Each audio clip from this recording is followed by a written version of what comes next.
Okay, so nakakita tayo ng pagkuha ng angles in a pentagram or a star polygon. So, hindi naman hindi daw, kasi usually pag dinipik yung star, pentagram siya. Pero in reality daw, yung star ay may kanya-kanyang shape, may kanya-kanyang meanings.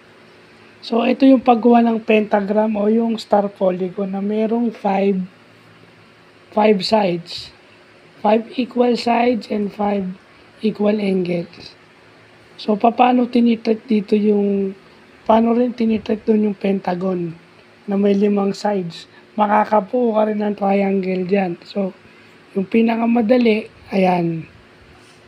So, gumawa tayo ng sarili nating example. Ayan.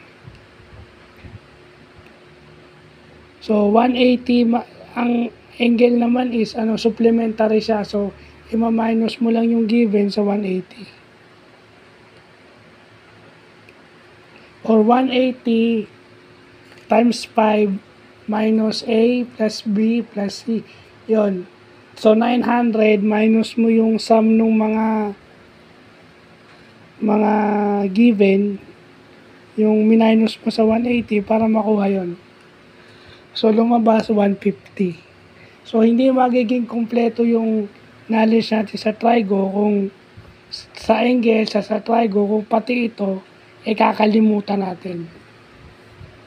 So, dapat meron din tayong ganito. So, yun lang po.